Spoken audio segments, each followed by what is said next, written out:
Another International Women's Day has come and gone. How did you celebrate? Well, we put the spotlight on women in crypto. Well, one particular woman. Natalie Brunell is a former network journalist who's all in on Bitcoin and now seeks to educate the masses on the power of decentralization and sound money. Whether you're a biological male or a biological female, in 2022, it seems you can identify as whatever you want. So we encourage everyone to show solidarity and identify as a woman today for our He's Nuts, She's Nuts, and D's Nuts, episode number 594 of the Bad Crypto Podcast. 5, 4, 3, 2, 1, 0, ignition. Who's bad?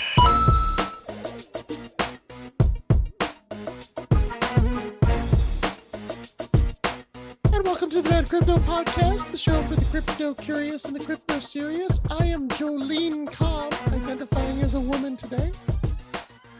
And I am Travis Wright, and I identify as a woman, so I can participate in female sports. Put that Travinus away. Don't be showing your Travinus. Yeah, so my mom always say, that was a little funny, like, oh, ha, tra la la, Travinus. And I was like, okay, so I guess that was my girl. That would be my girl's name. Did you hear? Like, I think it's in, it was in not Oregon. It's in, I read it is in some state that it's like a joke amongst dudes to be like, all right, I'm gonna identify as a woman so I can be to dominate the women's sports. Well, it is a joke. It's a really bad joke. You know, there's some trans people that are like, all right, I'm a woman and I'm, you know, but they're literally like trolling and saying, I'm a woman now, and then they're doing the sports. So like that's the problem is that you know, if you have testosterone, you got an advantage. Clearly, it's not fair. It's just not fair. And I feel like if anything puts back the rights of women, you know, several decades, it's that. It's like, okay, even if you're trans and there's nothing wrong with that. You do you. I don't care. I mean, it's not not my genitals. Do you, but biologically, if you're born a man and you've got that testosterone and you can't win as a man, then you're not good enough to compete. And don't be competing. I agree. But the thing is, like, if you are a man and you take testosterone, you get banned from taking steroids. So it's like, if you're a woman taking steroids, you're going to get banned. And so if you're a woman who used to be a man who had testosterone already, naturally, you're going to get banned. Like it's not a genitals thing. It's a testosterone advantage thing. So a piece of crypto news before we move into today's featured interview with a person that I believe that, according to the information I have, was born a biological woman. Before we get to that, the news today timestamp on March 9th, 2022, Joe's administration has put out guidance on crypto that is it's not negative. I mean, there was a lot of people that were expecting them to, some people were extreme, like Robert Kiyosaki, you know, the rich dad, poor dad guy, came out with a tweet yesterday that I thought was so irresponsible, in my opinion. And he said, prediction, the US bans Bitcoin, enforces central bank digital currency. But I'm like, seriously, they did no such thing. They understand that the government understands that we need to be leaders in crypto. Yes, they're going to move towards a Fed coin, but they understand they can't ban Bitcoin. It's unstoppable money. So, you know, Bitcoin hit 42,000 today. And it hit like 36,000 yesterday or something. Didn't it? It's a big like swing. a $5,000 variation, you know, between the 2 days. So that's, you know, good news when governments recognize that, okay, we can't beat them. How do we join them and leverage to keep our economy stable, and find other ways to, you know, to take over and make people do what we want them to do? That's slightly encouraging. It's not great. Yeah. It's not bad. I think it's the first thing I can say that this faux administration has done that isn't a complete disaster. Well, let me say this, and I'm going to say it once. Say it. I'm going to say it again. Say it for me one time. Yeah. Well, I mean, we talk about it a little bit in this episode, right? There's a lot of crazy shit that's going on in the world. Mm-hmm. I'm of the belief that the pandemic was here to weaken the economy, to weaken small businesses, to put a strain on the economies. Yeah, I'm of the theory of, and the war now, where we're in, is stage 2 of this.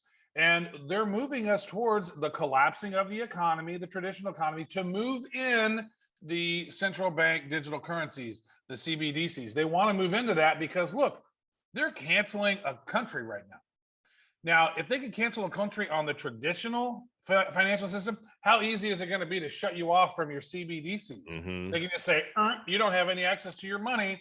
Sorry, we don't like what you said over here 7 years ago in a tweet, so we're going to cancel you now because you no longer get to be a person. Like, that's where we're headed, and that's terrifying, folks. It is indeed. This is why we need Bitcoin now more than ever. So there you go. There is the conspiracy theory for the day. We've got a couple new reviews that popped up for us, and we're going to get to them after this amazing interview with the incredibly intelligent and stunning Natalie Brunell. Hey, everybody. We are recording this interview today on March the 8th in the year of 2022. And that means it is International Women's Day. Yay. Travis, we love women, don't we? You know what? My mom is one. So Yeah. It's good. I'm really grateful for women because it allows us to be born. It allows us to be born. It's amazing. What a coincidence. Mine too. And my girlfriend's a woman, and it's just, my daughter is a woman. I love it. And there is a woman who is not only a woman, but also international. And I encountered her on the Twitters, and I saw, this woman says really smart things about the cryptos. And I said, we need to invite her to the show. And so with us, we have Natalie Brunell. She's a Polish-American media personality, investigative journalist, podcast host, and educator. She knows things, and we're going to talk all about crypto, women in crypto, women out of crypto. Who knows where it's going to go? Natalie, welcome to Bad Crypto. Hi, everybody. Thank you so much for having me. Awesome. Glad you're here. And I do want to wish you a happy International Women's Day. Thank you. I appreciate it. I'm excited to celebrate all the women today. Yeah, and you're celebrating with us. I feel so honored. And that's only because our calendars were messed up because we were supposed to record yesterday. Yeah. I know. Technology. So why don't we start by just kind of getting a little bit of your background, since I'm new to following you on Twitter. I don't know exactly where you've been or what you've done, but you do. So tell us. Sure. So I was born in Poland, first generation immigrant in the US. My family came to the suburbs of Chicago when I was 5. So I grew up outside Chicago. My family, I just watched them work really, really hard, immigrant, just trying to achieve the American dream.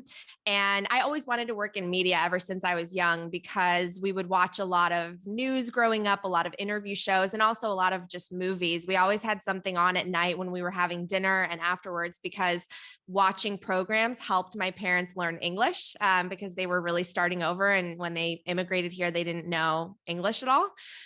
So I always dreamed of having a job as either a journalist, an interviewer, or potentially maybe an actress, because I loved movies so much. So I went off to study journalism. In college, I actually have a master's degree in journalism. And then I worked for more than 10 years as a broadcaster, mostly all over California. And then I ended up at a national network, ABC News, based in Los Angeles, which was a great experience. So I traveled the country covering breaking news, which, as you could probably imagine, is a lot of disasters and destruction, and just, if it bleeds, it leads, is what we say. So terrible news around the country. But it was really, an eye-opening experience. I've covered so many incredible stories and incredible people that I've met through my career. And I discovered Bitcoin in 2017 and became really, really passionate about it, because I felt like it solved a lot of the problems that I would witness as a reporter. So I would, cover everything from corruption to homelessness to civil unrest. And I felt like there was this growing angst among our society here in America where people just felt left behind and frustrated. And, the middle class was eroding, the American dream was eroding that my parents came here for. And I didn't really understand what caused it until I studied our monetary system through Bitcoin. And then I just became so passionate. And I said, I have to focus my life and my career on educating people about this because I really view it as the solution to so many of our crises.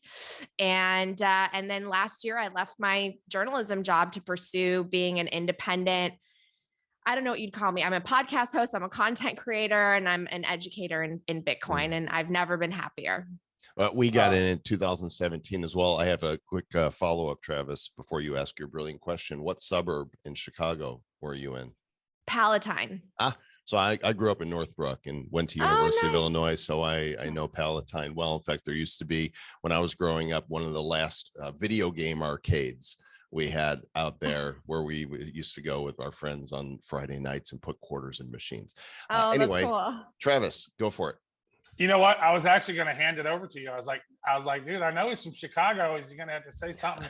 So I was going to make a Chicago joke right from the get-go. Very nice. So for one, when you first jumped in here and you came in before the call, I was like, this lady looks like was like a newscaster. You have that perfect newscaster heritage. I was like, she looks like, because I didn't know, I hadn't saw the show notes yet. That's how prepared I was for this interview today. It's really funny that you even say that because throughout my news career, I worked in television. They tell you how to cut your hair and everybody has this edgy bob and they tell you what to do with your look. And I'm so happy to finally have a say in how I look and how I do my hair and how I, want to appear on camera because for so long they dictate it for you. I knew a guy once that we called Edgy Bob. He was always a little stressed. There's an actual photo of you right here at the ABC news desk. Yeah. I hated having short hair. I love having long hair. It's so funny, but they make all of the women look very similar. It's like this cookie cutter look and style. And so, yeah. except in Latin America where they make them all look a little different because it seems, because I'm in Cancun right now, and the Mexican news is they all can we find anybody who looks like Sofia Vergara, because they're all on the news in every station, and the news lady and the weather lady, and it's crazy down here.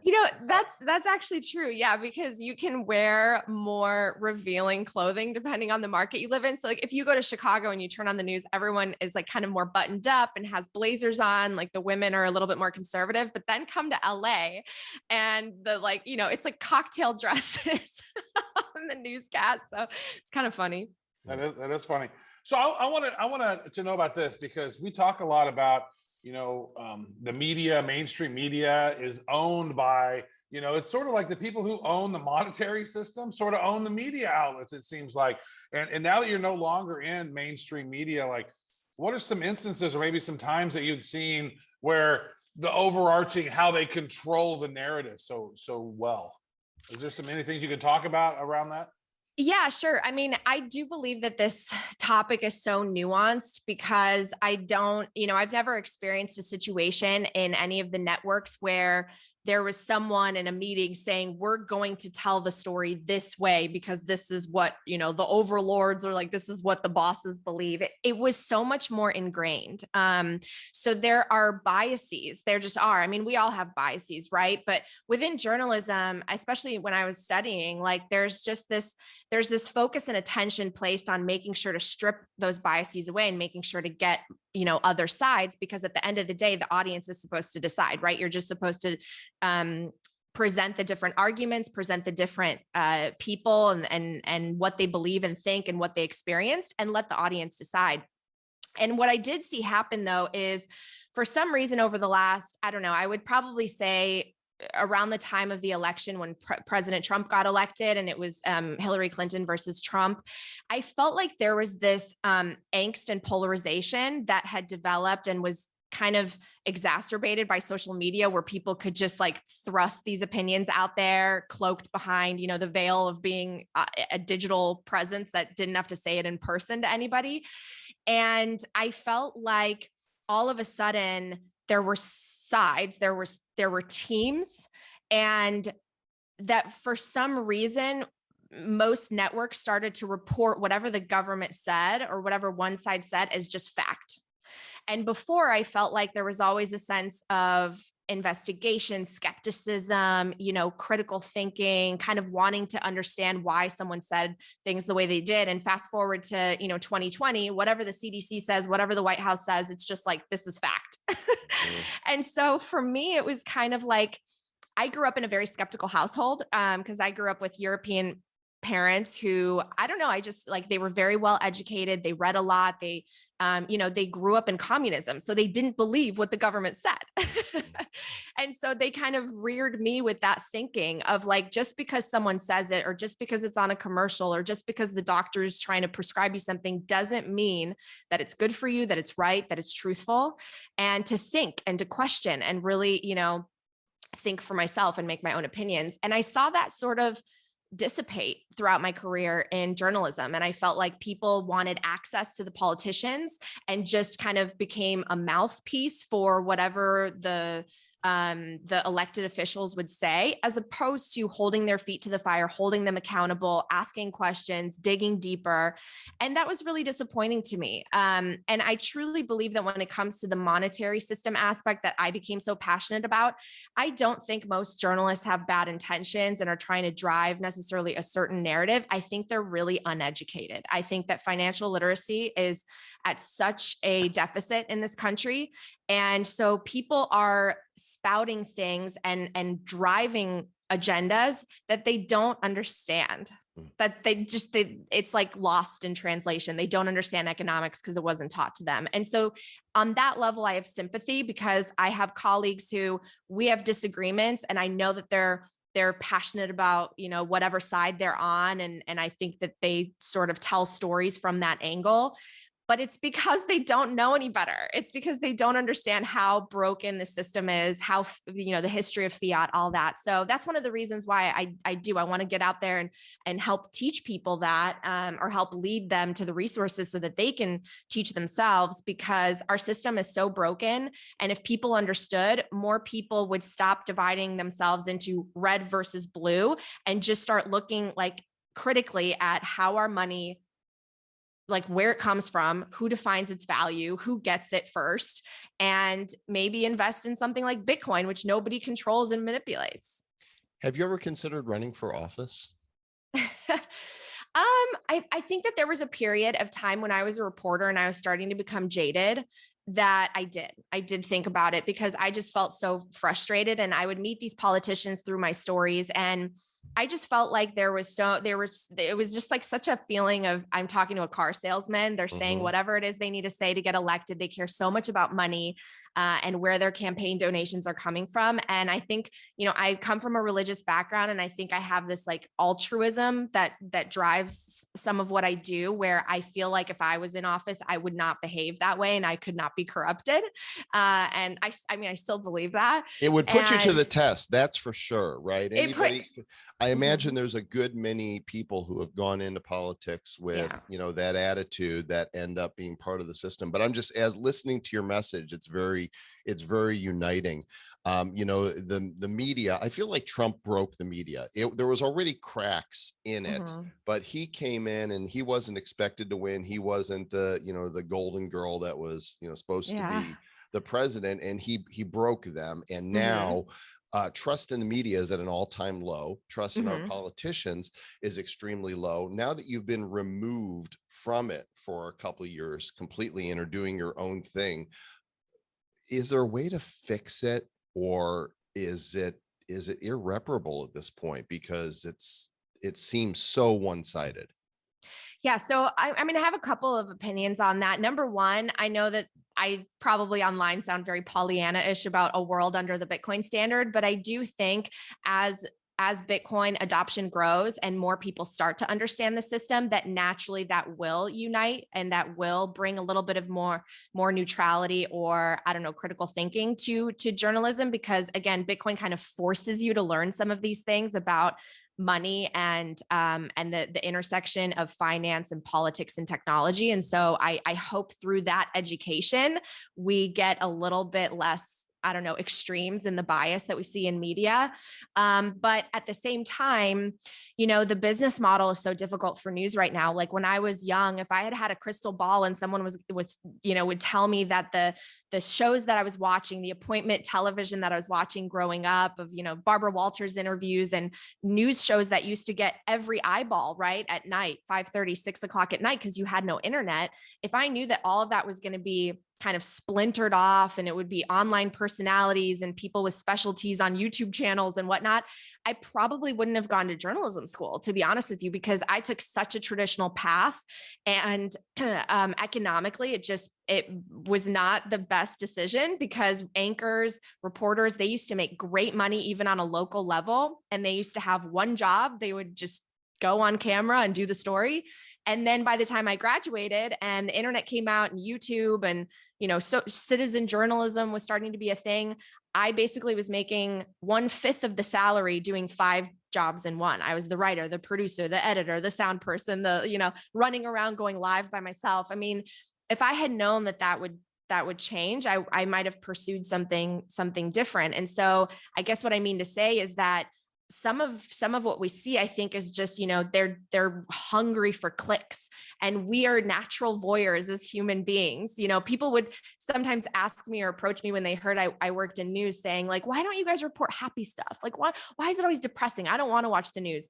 And you know why? Because people have tried to put on happy news programs and nobody watches. There's something about us that wants to see what happened in the car crash. We want that like tension and drama. And so that's what news thrives on. That's what they make money on. I mean, you know, CNN has the most viewers when there's a major disaster or major, national event that is tragic. And then all of a sudden everyone's tuning into CNN, and the rest of the time they have to fill and they have to try to they have to spark something within us that like causes us to watch. So I think because the business model is fractured and there's a desperation for advertising dollars, it's probably going to continue to go down the path of, you know, some of these more polarizing media content.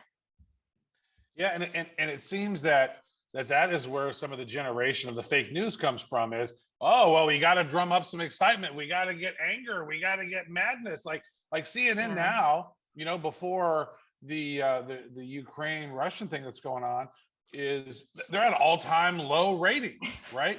Like all-time low. What's great for that? Well, a war, because now everybody's going to tune in to CNN. It's a horrible side of human nature, I think, that rubbernecking side that we have, where it's like, oh, there's a disaster. Oh, I got to know everything about it. And then a lot of times what happens is you're getting information from here that validates what you're thinking, but there's not that critical thinking side where you're going over here and getting the additional information, because a lot of that stuff is buried. And I think we even saw that during COVID, right? Where it's like, oh, now it's coming out that these vaccines are causing all kinds of damage. But any doctor who was talking about them causing damage was deleted from the internet. Yeah. So I want to ask you about this cancel culture thing that's going on. Because right now, not only are people getting canceled, they're canceling a whole country right now. Like Russia, if you're Russian, you're getting canceled. Like businesses aren't doing anything. Like that should terrify people about the centralized nature of business, right? Mm-hmm. Yeah, I mean, I truly feel like 2020, I mean, I think I mentioned earlier, right? For me as a reporter, that sort of 2016 election, I just noticed the fracturing, the polarization, that media outlets were starting to kind of choose one side, even on a more local level. But 2020 really was something else, because all of a sudden it was like, in my opinion and my training and my instinct as a journalist, if there is another side, you have to share it. If there's evidence on the other side, you have to share it. You are obligated, and there's a duty to do that.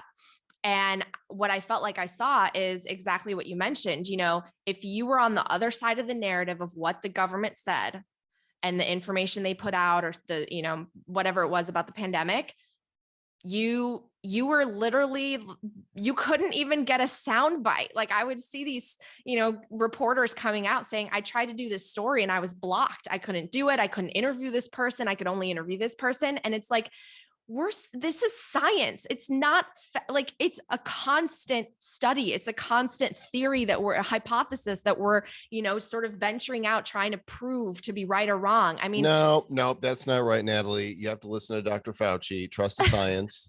Trust it. It's yeah, it's just, it made me really, really sad. And I will say too, one thing that I experienced, I had better and worse situations depending on the newsrooms that I worked for. But there would be, as 2016 rolled around, it's like we would find each other in the newsroom as the people who thought a little bit differently or wanted to report maybe a different angle or side to the story. And we felt like we couldn't, and we felt like we couldn't vocalize it because we felt like our jobs would be in jeopardy, but we like would communicate with each other, and we didn't want to be branded as like, oh, you're this side. And so we would kind of create little communities because we felt like we were outnumbered by everyone else who wanted to report things a certain way, if that makes sense. And so, I mean, that, when that builds and it grows and you see more polarization in the country, that's one impetus for also wanting to leave the industry, right? Or wanting to go to a network that maybe you feel is a little bit more fair based on your experience of reporting. And I think you're spot on that. And do you know, or what are your thoughts on what caused this? Because I remember, you've talking about watching news as a child when you were younger, and I remember watching news. It's like back in the day, there was the fairness doctrine. It's like if you're on media and you talk about this, then you have to talk about this. You have to have the opposing views to let people decide. And then it seems like Reagan got rid of the fairness doctrine. And then, are you familiar with the Smith-Mundt Modernization Act of 2012? No.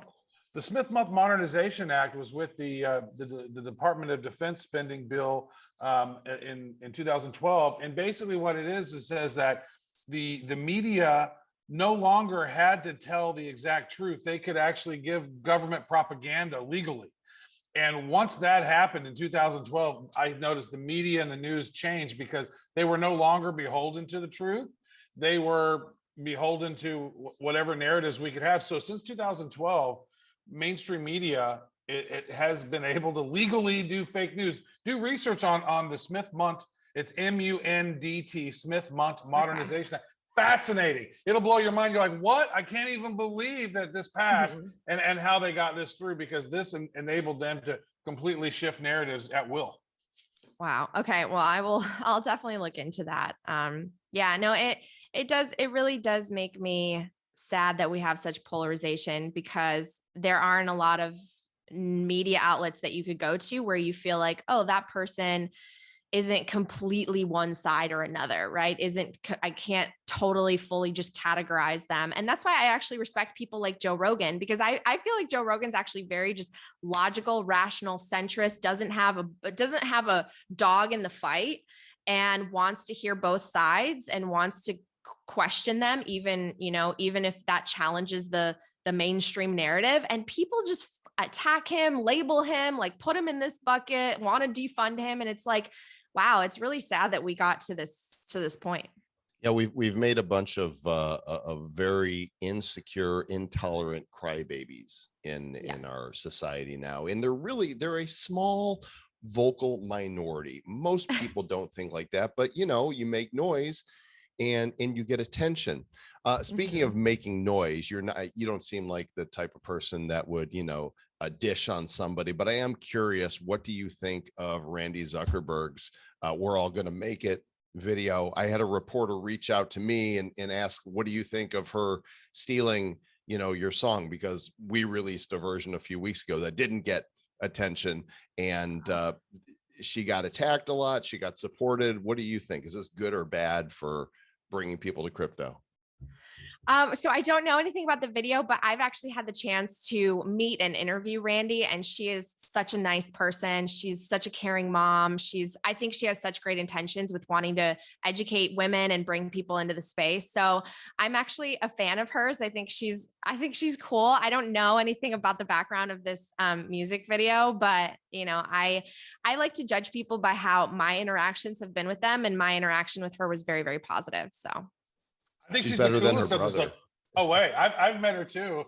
I met her way back in 2007 at an event, and she was just so cool, so amazing. Yeah.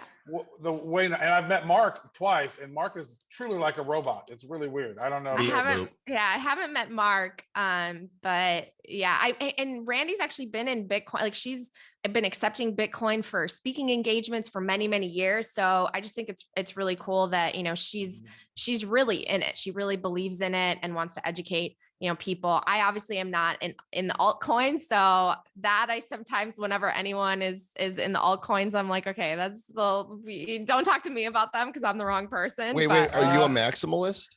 Yeah, I'm a total Bitcoin maximalist. Yes. Got it. So there's just no room in your world for altcoins. You don't believe in them. You don't own any. You don't like them. What is it? I don't own any because for me, I truly believe that Bitcoin is the future of money, and it solves this massive problem that we have that I'm really passionate about from like the human interest angle of just, I truly believe that we should be able to take care of our families and afford our futures based on the jobs and the skills that we bring to the table. And I think our system is so broken, and it makes me really sad because I feel like it makes life harder for good people.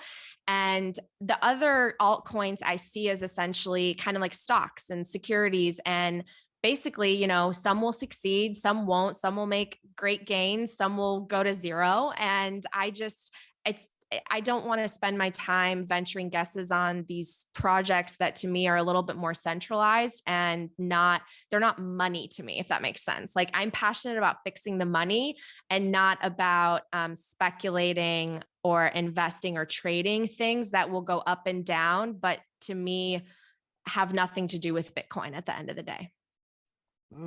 That is fascinating. I think that Bitcoin it changed the game, right? Mm-hmm. I mean, and now we have, I don't know, 20,000 other cryptos out there or more. I don't even know. I know CoinGecko has like 11, 12,000, something like that. New ones popping up. Now, I would say this is that, Bitcoin is a little more stable, right? I mean, it does go up and go down, but, some of these cryptos go, whoa, and then it's pank. And you're like, wow. Yeah. If you get in at the right time and get out at the right time, it's a big win. But so when did you first hear about Bitcoin? Like, what was the moment when you were like, whoa, were you interviewing somebody? Did you have you had the epiphany and was like, oh my, this is madness? Yeah. So like most people, when I first heard about it, I was very skeptical. It was 2017. I was working as a reporter in Sacramento, California. So I was covering the state capital and a lot of state issues in California. And I actually had a short, long distance relationship with my ex-boyfriend my boyfriend at the time. He was living in San Francisco. So he was like very immersed in Silicon Valley. He worked in tech, and a lot of his friends worked in that industry. So I would visit him and we would go out with his friends. And I remember just one night someone brought up Bitcoin. One person worked at Coinbase. Another person had lost money on Mt. Gox. And so I was like, what the hell is Bitcoin? And I think at first I just thought it was like I don't know. I thought it was like a Silicon Valley version of a stock or an investment where these people who created these social media giants and all the tech companies that are worth more money than any company, they were creating some sort of innovation that had to do with investing. And I felt like because they were always on the kind of cusp of the new technology and the new thing that's cool, the new trends, I was like, well, maybe this is something, but I also saw it as completely risky. Like I could lose all my money. It could go to zero. So I don't want to put in too much. I didn't understand our money system and why I was, frustrated with America about certain things that I was reporting on. So I was exposed to it, heard about it. I'm proud of myself that like, even though I saw it as risky, I decided to buy some. And then I saw it run all the way up to 20 and it crashed. And I didn't sell. Like I had diamond hands, even though I still didn't understand it really. But in the meantime, while it was climbing up, I think it was probably in the teens, I pitched a story to my news network and I said, hey, there's this thing, it's going up in value. We should report on it. Maybe there's some local interest. So I found like a Bitcoin ATM that was in our local mall, and I found the guy who was behind it.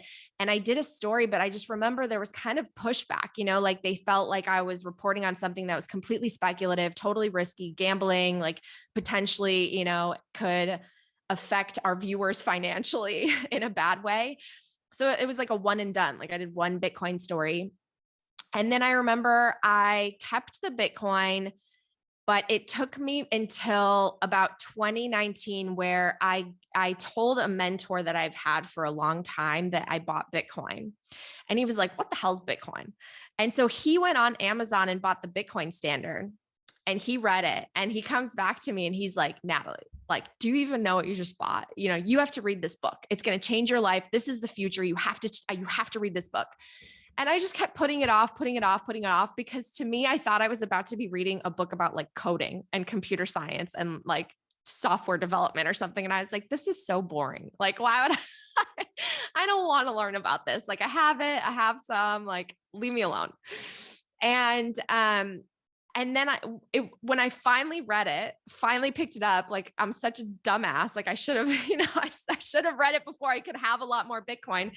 The second I finished that book, it was like an epiphany for me. And I really don't say that lightly, but I felt like 10 years of reporting culminated in a moment for me where I was like, oh my God, this is why all of the problems, all of the crises, all of the angst and frustration that I've been reporting on a day-to-day basis, this is why it exists. It's because our money is broken and Bitcoin is the fix. It was like this explosion of both like knowledge and understanding, but also hope, because for a long time, I did not have hope anymore. I felt like our country was going to be more and more divided. I felt like every year I was reporting on another politician who's like, I'm going to be the change and I'm going to throw this much money at this problem. And then the next year I'd be reporting on the same problem. It was bigger and all the money spent, and so like a politician's richer, but all the, hardworking people are screwed and suffering. And so for me, it was like, I just became so passionate. And then the pandemic, I think, was like, holy moly, number one value proposition ever. If they're going to kick in the money printer and do this and totally just trash our currency and allow the billionaires to become way richer at the expense of the average person who now has to pay $7 for gas in Los Angeles. I'm like, no. I have to get out there and tell people about Bitcoin. So for me, it was like this multi-year journey where it was like, I learned about it, didn't get it, skeptical, to now I like have spent, more than 1,000 hours studying it, reading every book, reading books multiple times, talking to the leaders in the space through my podcast, and like feeling like this is the one thing that gives me hope for the future. Well, the good news is, even if you felt like a dumbass at the time, you're not the biggest dumbass in the room. You've got two much bigger dumbasses here. I remember hearing about Bitcoin probably 2012 or 13, and I didn't usually. I dig in and I didn't get it. And it wasn't until 2017. And this dumbass, he lost 55 Bitcoin. So he's a bigger dumbass than both of us. But you lost 55 Bitcoin? How? Well, it was 2000. I mined it in 2010. It was on my computer, and my computer, it literally trashed my computer. And it was because it was taking all the power and all the computing power. And over time, it just basically killed my computer. And it wasn't worth anything at the time. It was 2010, 2011. It wasn't worth nothing. And I got all my family photos off and important stuff like that. All my Napster, I got all my Napster MP3s off too. That's good. Oh my God, I 55 Bitcoin. I just can't believe. I mean, I wish I had done the homework sooner. I know we all do, but better, I mean, when you look at 2017, 5 years ago, it's like, okay, we're still really early when you consider that this is the future of money. I was just digging around now, and we are approaching 19 million Bitcoin being mined. It looks like at the rate there's about 22 2,000 until we hit 19 million. And that's what, about 24, 26 days, somewhere in April, we're going to hit that. And then it's going to take another, how long for the rest of them? I know. Another 100 years 100 or years. something. Yeah. So, and think of all that, I lost 55, but think of all the other people who've lost them. And then you got Satoshi's wallet that has 1 million.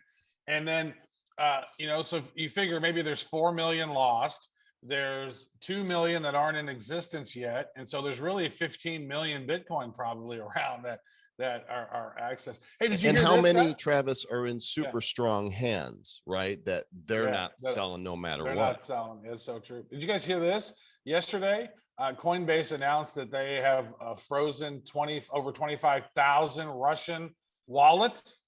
Like that's against the freaking ethos of Web3 in the first place. Like seriously, like this blows me away. This cancel culture shit is just getting me down. I can't even believe it.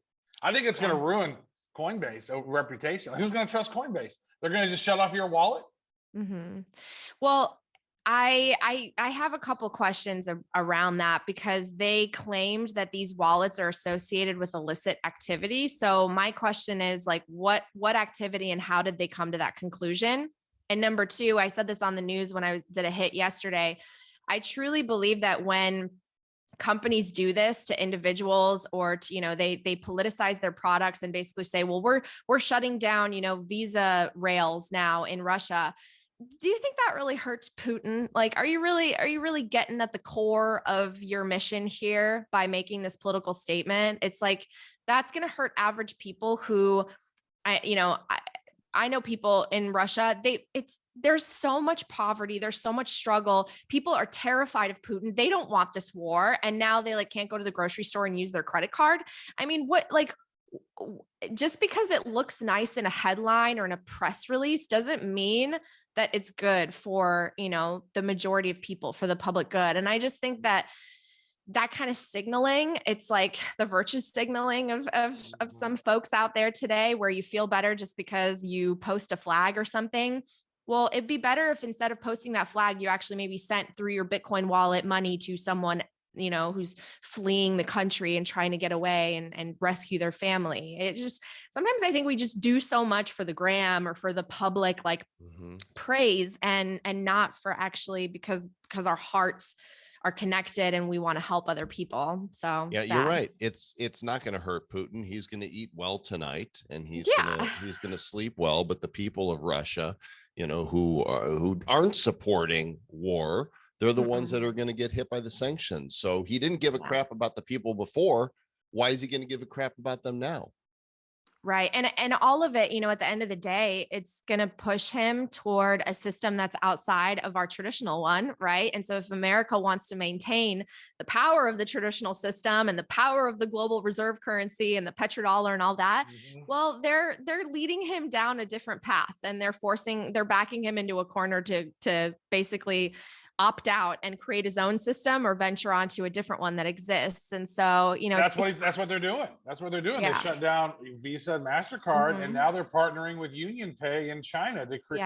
It's all the credit cards. My girlfriend's Russian, and she got notification from her bank saying, hey, your Visa doesn't work. However, come into the bank and switch it out. We'll give you a Union Pay one. So what happens when China and Russia and India, three of the most populated and large, geographic are's, are all this is setting up for a showdown that's not good. I know it's sad because it's like, this is the result of short-term thinking at the expense of long-term consequences. And I feel like our government, our elected officials, are so guilty of that, especially in the last 2 decades. It's like they want to make these grand statements or gestures, and they want to make policies, but they're only thinking about the next election cycle or the immediate right now. And they're not understanding the implications. And I have to think there are experts and advisors that are telling them and behind, over their shoulder, saying like, this is what's going to happen if you do this. And yet, they choose their narrative, they choose their voter base, and they go with it. And then 10 years down the road, it's like, well, how did this happen? Let's walk this back a little bit and see that the warning signs, the red flags were there, a while ago.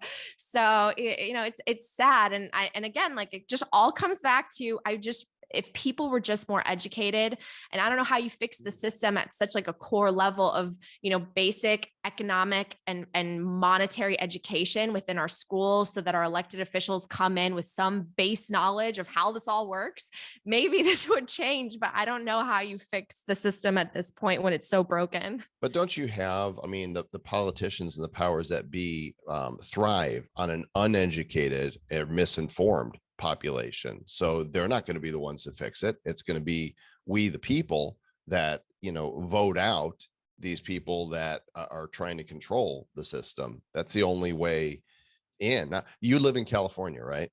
Yes. Yeah. When are you going to get out? I mean, how much is too much? When is enough enough?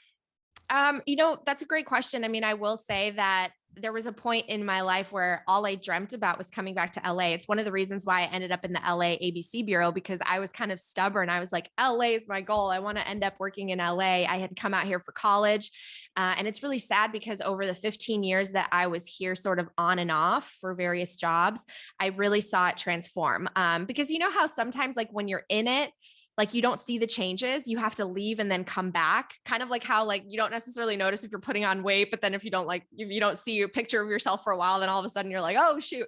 It's the same way. I think like cities change, but you have to like leave to come back and like see the difference. And so in the last couple of years, I think about how different, look at the tents. I mean, that did not exist when I first came out to school here in the mid 2000s. And the policies, again, like you learn about the policies that have contributed to that. And you realize that the narrative is, oh, well, you can't do something because it's mean, or it's, these people are victims, whatever it may be. Like you're painted as mean if you want to give them the tough love, the tough medicine that will actually fix the problem. Right. So that's my biggest issue with California and the policies I've seen, especially in LA, is I think you're hurting the person more in the long term by allowing them to do some of these things that like decriminalizing, allowing them to do, like when you're talking about the homeless crisis, you can shoot up on the steps of City Hall.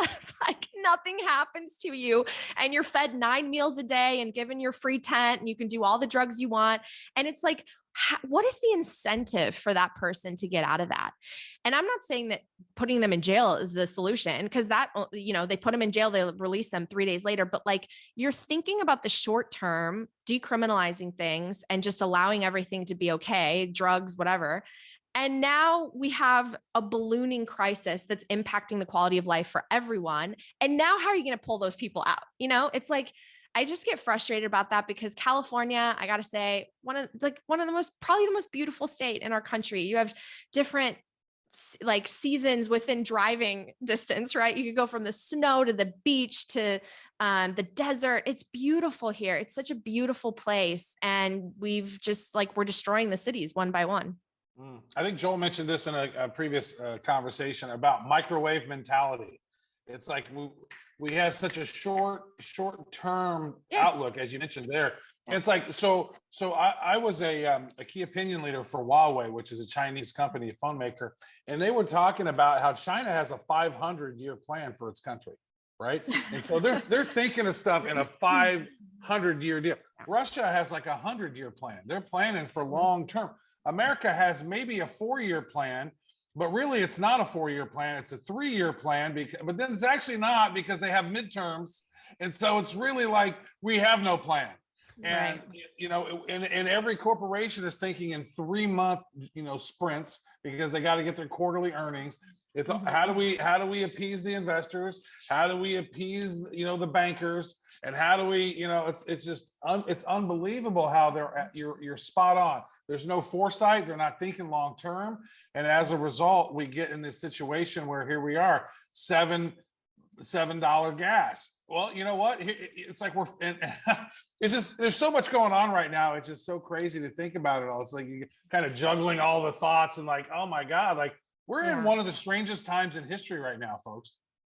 I completely agree with you. And it's one of the things, again, I love about Bitcoin is I learned the concept of low preference high time preference, low time preference, high time preference, which is, at what amount do you discount the future in order to think about the present? And when your money is constantly losing value, you think only in the present. And when your money goes up in value and you're able to plan financially for your future and for your families, you're able to think long-term, drop your time preference and plan. And like civilization and society excels in that manner, because all of a sudden people are cooperating more. People want a place where their families can thrive, and you're not just like worried about these superficial things.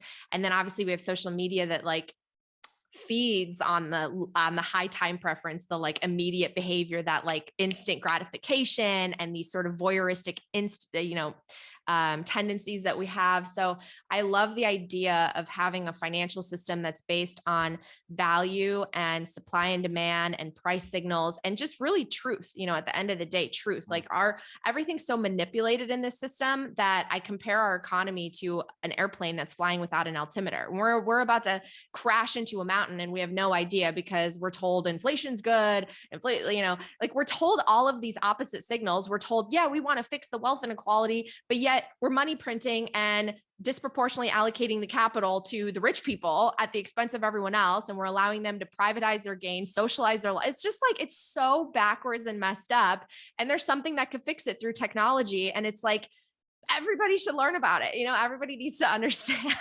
I love that you're so evangelistic about it, but careful, you're going to be labeled a conspiracy theorist, because I mean, just during this show, you've said that you like Joe Rogan. You can't say that. You've spoken out against the politicians and the financial system. You're just not being politically correct. So let's take a look here. Timestamp this. Again, this is International Women's Day, March 8th that we're recording this. Bitcoin went to a low of almost 37,000 over the last 24 hours, now at 39,310. And when we look at this, the max chart here, actually, we'll go to the 1 year, Bitcoin hit 69,000.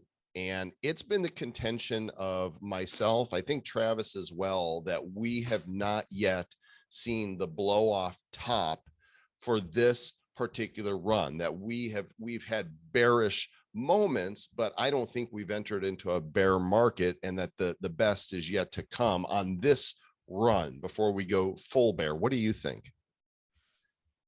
Yes. I mean, I have to say that, and I've talked about this a little bit on my podcast, I'm of the belief that because of how much leverage we have and how leveraged we are and how much debt there is in the system, that we are due for an unwinding.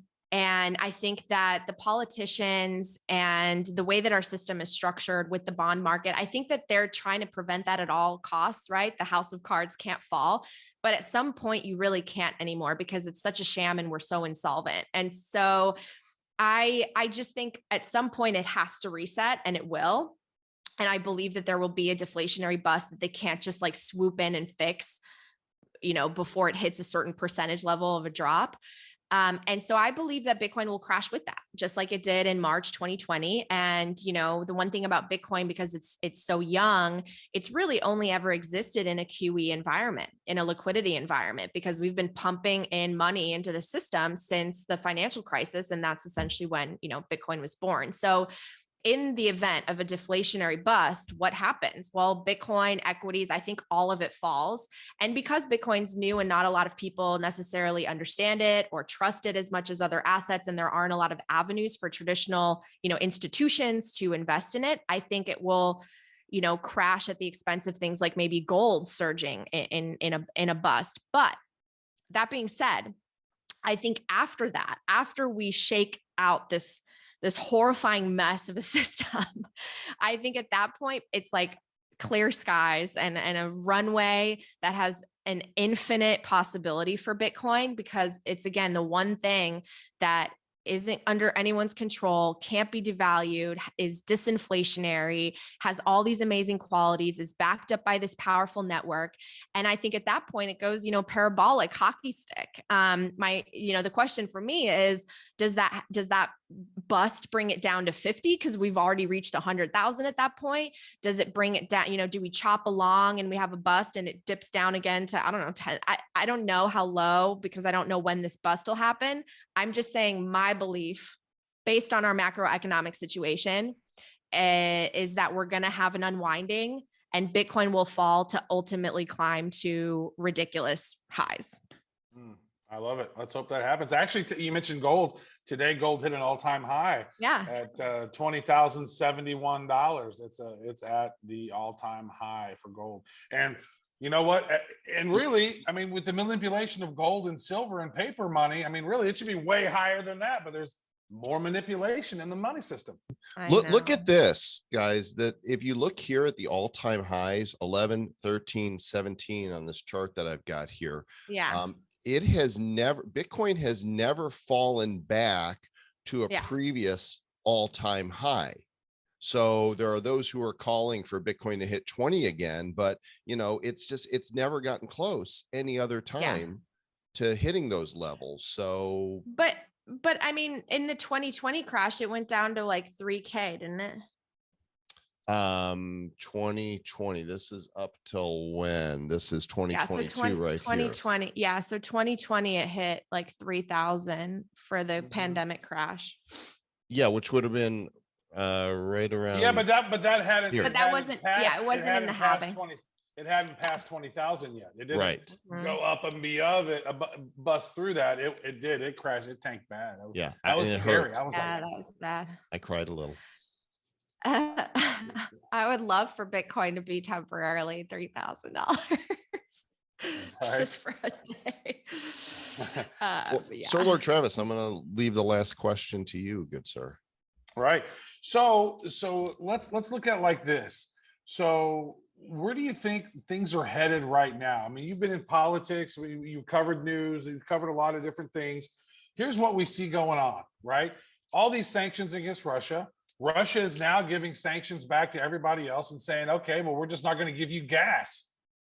We're not going to send you our oil and gas. We're going to send that flow other way. They just mentioned that yesterday. So you're going to have the West crunched because we don't have our own gas anymore because the pipelines got shut down. Mm-hmm. Like I was looking at some of the forecasts of what could potentially happen. And I'm curious, what do you think is going to happen to the global economy if this continues? I mean, yeah, that's a really big question and certainly above my pay grade. But I truly believe that the next 10 years will be like revolutionary, transformative from an economic and monetary standpoint, because I believe that we need a reset. I think that America is in a really interesting position right now because we've grown so weak due to our debt and our consumerism and our political policies that, again, we're probably short-sighted and well-intentioned, but now have put us really in danger of maintaining this superpower status. And I think Russia and China have been strategizing and in this game of chess, they see a couple moves ahead, and they've been strategic about that and, seeing each other as potential frenemies that can help each other in that quest. And so the thing that I wonder is, will American political leaders be smart enough to embrace a technology like Bitcoin to potentially save us from something like this? Because I believe a financial reset is coming, and we've really corrupted the dollar, and we can't walk that back because the dollar is backed by nothing at this point except for so much debt, and people don't want to hold our treasuries anymore, and we're losing that credibility and confidence. And I wonder what that's going to look like, because I don't think that struggle is going to be easy. I think there's going to be more frustration, polarization. I think the narratives are going to be super confusing for the average person who doesn't have an education in financial, literacy. And I think there's going to be pushback. And I think that we're going to see policies promoted like UBI, let me swoop in and help. Let me print more money, as if you're not destroying the future for everybody in that way. And I think it's going to come with a lot of pain to switch over to the system. But in the end, I do believe that like Bitcoin will be a monetary standard. And I don't know if it'll be a global reserve asset and the dollar will be backed by it, or if we're all just going to be transacting in sats. But if I think like decades down the road, I think Bitcoin will be a very reliable source of money. And I hope that it will bring some equilibrium to the system and I think currencies will collapse.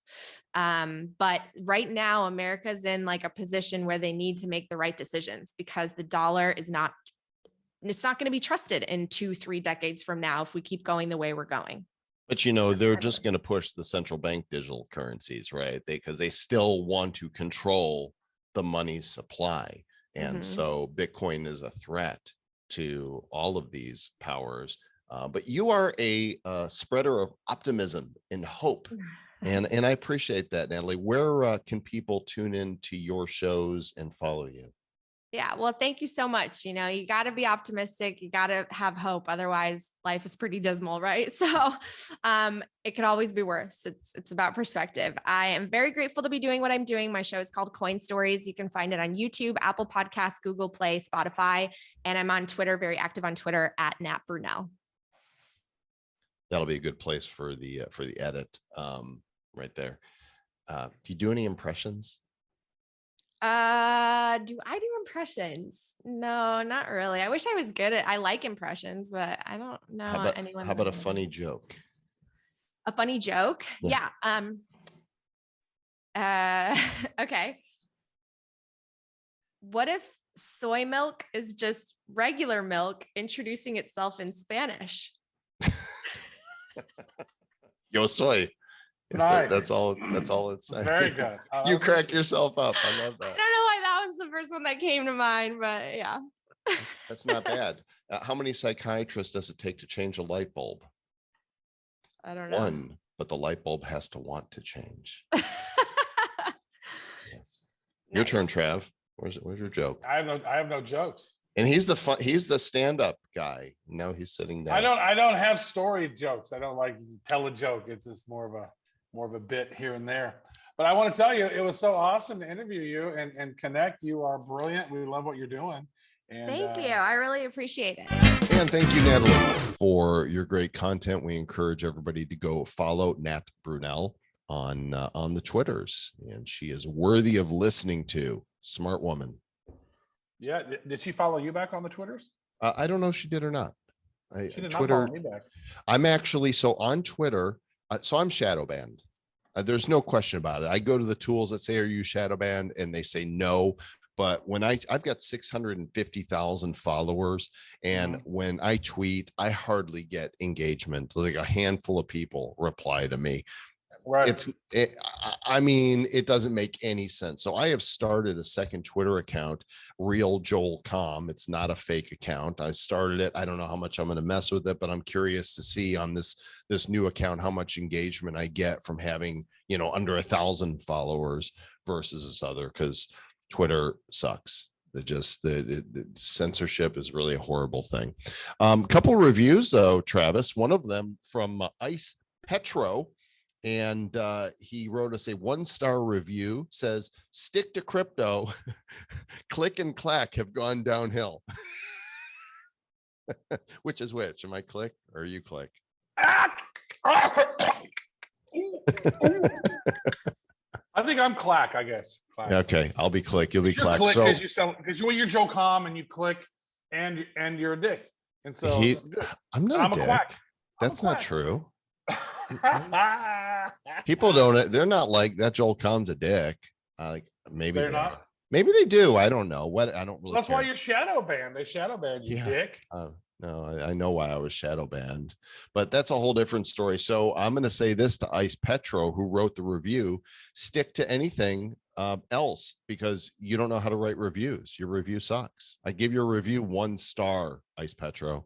1. Oh my God, that would be great if we could give the reviewer a review. I just did it. Well, we don't get to officially do it because there's not. Wait, let me stamp official there. Okay. Well, you know what? You are official because we did just get certificates. Okay, hang on. Let's talk about that in a moment. First of all, we have another review. This one is certified actual review by Matt and Way, 5 stars. I learned so much and they pretty funny. Hi guys, I just wanted to let you know I absolutely love you guys. It's funny, it's interesting, it's about crypto and what's most important going on around the clown world we live in. I couldn't agree with so many things you talk about in this podcast. I think he meant I couldn't agree more. So he left out. Well, and even if he couldn't agree with it, at least he was nice about it. Yeah, this is a truly sincere review. I'm a big advocate of this podcast. Share many of your episodes with my close friends. Keep up the good work. Matt and Way, I give your 5-star review 5 stars. Good job. I give it 7. It's like a 5-star plus. It's 5++ stars. That's like there's one hotel in the world. It is the hotel in Dubai. It is the Burj Al Arab Hotel. It is a 5++ star hotel, essentially a 7-star, the only one in the world, apparently, what I was told.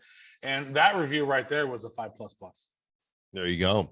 So, Travis, we call each other sir all the time. And as you mentioned, this is very exciting. We are now officially sirs because we have received our induction is Knights of the Sovereign Military Order of Sealand, the Principality of Sealand, and we have official certificates to prove it. We are knights. Damn, those look really official. Yeah. Can we take photos of those and make NFTs of those? That way, like, we can prove it. We need to show people our NFT.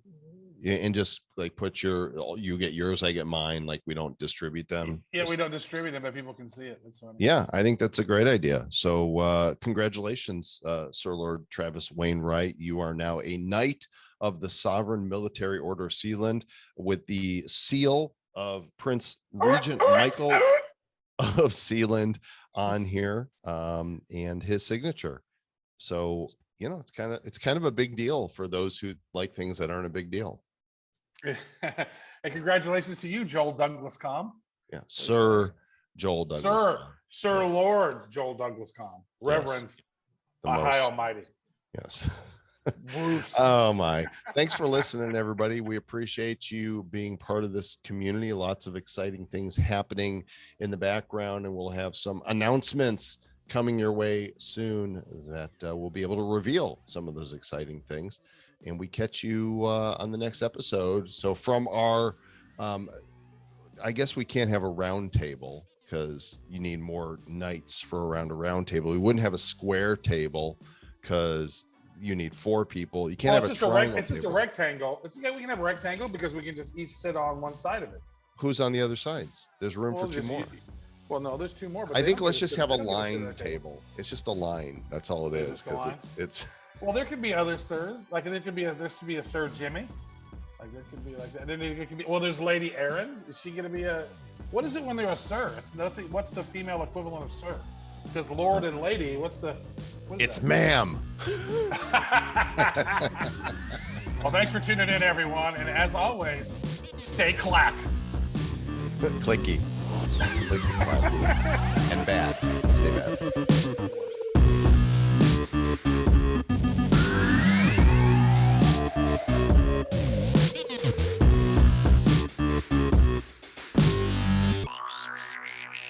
Who's bad? The Bad Crypto Podcast is a production of Bad Crypto LLC. The content of the show, the videos, and the website is provided for educational, informational, and entertainment purposes only. It's not intended to be and does not constitute financial, investment, or trading advice of any kind. You shouldn't make any decisions as to finances, investing, trading, or anything else based on this information without undertaking independent due diligence and consultation with a professional financial advisor.